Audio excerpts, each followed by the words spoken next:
The Kansas City Chiefs made it through the divisional playoff against the Browns, even without Patrick Mahomes. We'll talk about him. They have the Bills coming up next in the AFC Championship game. This is RGR Football.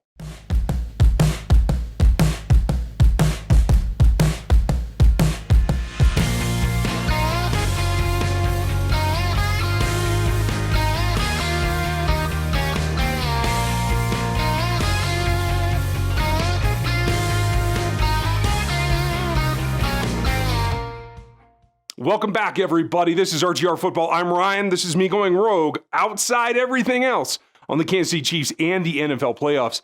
Pretty cool week this week. To be able to get through that game, even without Patrick at the end, is a significant step forward for this team and one that bodes well for them, not only in the championship, but beyond as well. We're going to talk about a number of different aspects of that. If you're new to the channel, make sure you like and sub and hit the bell notification now, so you know what comes next, because we have film for you. We're going to take a look ahead of the Bills later in the week. We'll have the game plan.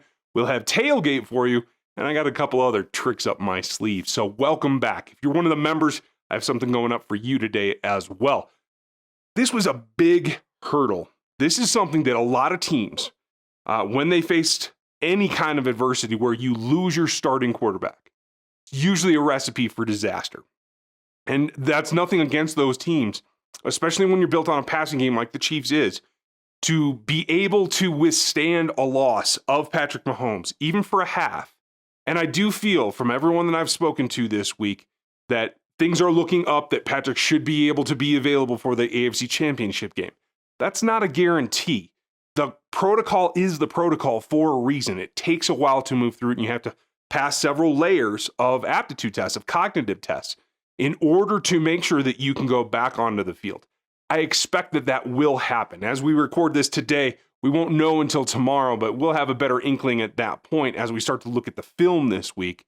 But I would say remain optimistic if I was Chiefs Kingdom. And I'd be a little nervous if I was in the Bills Mafia, so keep that in mind.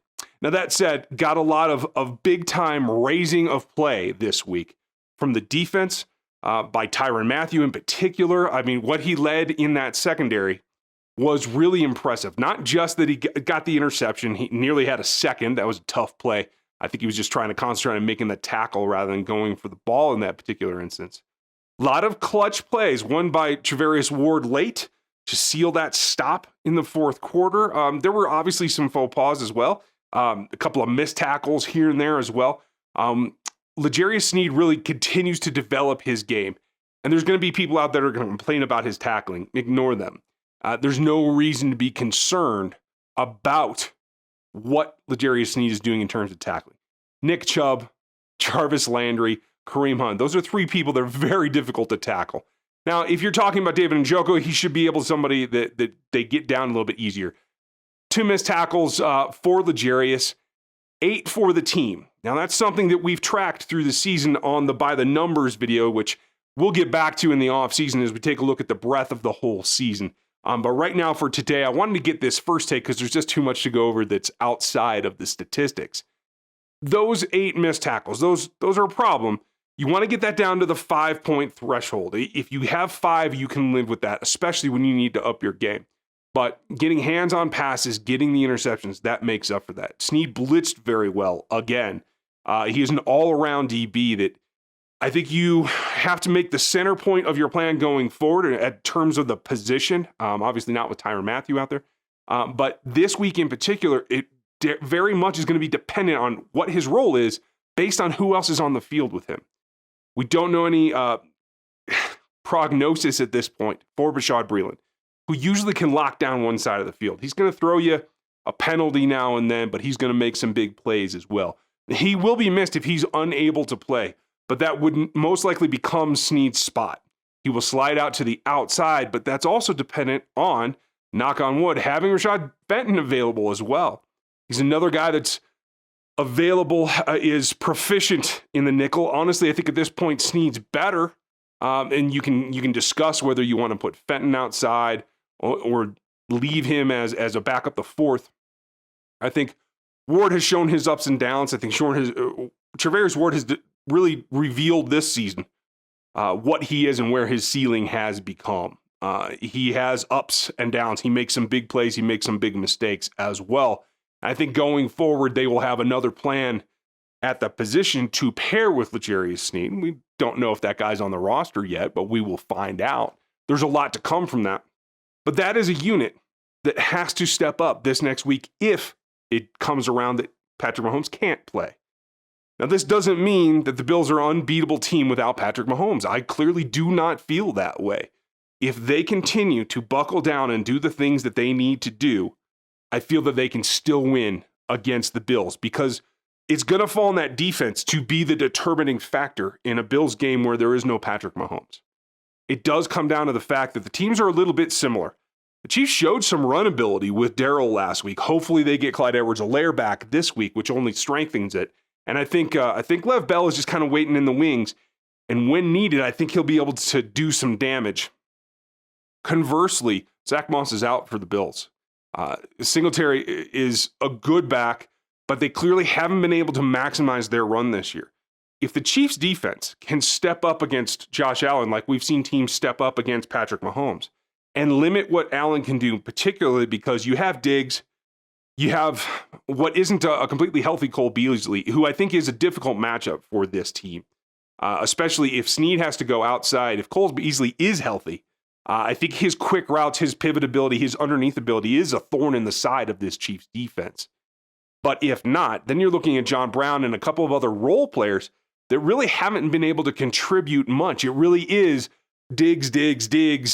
You do have to worry about Dawson Knox. He's sneaky, and I think that matchup against the Chiefs linebackers is one that they will look to take advantage of. You saw what the Browns did with both Njoku, and I think Hopper got one in there as well.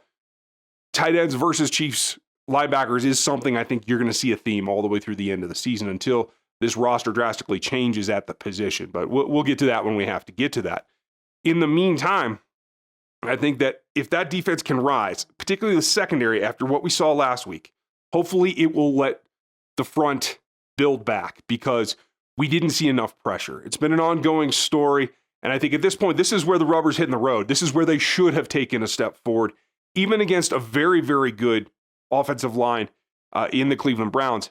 But they were down multiple players, hurt right tackle, third left tackle, and they weren't able to take advantage of that. Only 11 pressures on the day versus 38 dropbacks. That's not enough. They have to change that against Josh Allen. And luckily, the Chiefs linebackers, I think, one thing they can do is protect laterally against the scrambling version of Josh Allen. So if you can slow down the run, especially against a weak run game like the Buffalo Bills, and you can control Diggs, he's going to get his plays, just like Chubb did last week. He's going to get his. If you can limit that, not let it explode the game, that defense can help the offense run by Chad Henne get things done. Because at the end of the day, we even saw he went down deep passes a couple of times. Gutsy run. Don't ever do that again, Chad. We don't want to see Chad Henne running, but anything is possible, right? But it's the playmakers. You get the ball to Travis Kelce. You get the ball to Tyreek Hill. You get the ball to McCole Hardman. Hopefully Sammy Watkins can even supplement that as well. And there's no reason that a Chad Henne-led offense shouldn't be able to put up 20 points. Now, they didn't do that against the Browns. That's a fair assessment. I think that they can with a week of Chad practicing if Patrick isn't available. So don't count them out. And it does fall then. If the Chiefs can score 20 with Henne and the defense can keep the Bills from scoring 20, obviously that's a positive. That's a win. I think both those things are possible. So that's what I'm going to be looking for. On the other side, I think Darrell, hopefully with Clyde back, with Lev, I think that they can go back to what they did, which is their best running game of the season was against these Buffalo Bills. And yes, they didn't have Phillips at the time. It was a crazy weather game. That all is true. But I think some of those things still underlie. And as much as the Bills have improved since then, I don't know that they've made a marked difference when attacked with this personnel in this scheme with Andy Reid calling the plays. So we're going to have more for you. We're going to break down Browns film tomorrow. We'll take a look forward at the Bills film the day after that, and then we'll have the game plan on Friday. We'll have Danilo over the weekend. We'll have something special over the weekend, a pregame look. So this is it. This is the culmination of Run It Back here. AFC Championship, one step more, and they can do it. They've won 1 out of 3. 2 more to go. Hope you guys enjoy this. If you're new to the channel, make sure you like, sub, and hit the bell notification now. ton more coming for you. If you're a member and you want to upgrade and get into the member live chats or the member Zoom streams, that's real simple. You can elevate as often as you like. If you're considering the memberships, you get member-only videos, you get live streams exclusive to the members, and you get Zoom Hangouts with the members and the staff. So we're all very excited about it. I hope you guys are. Thanks for watching this one. We'll catch you next time. Thanks for watching this video from the team at RGR Football. Click these videos to see more and subscribe to RGR Football.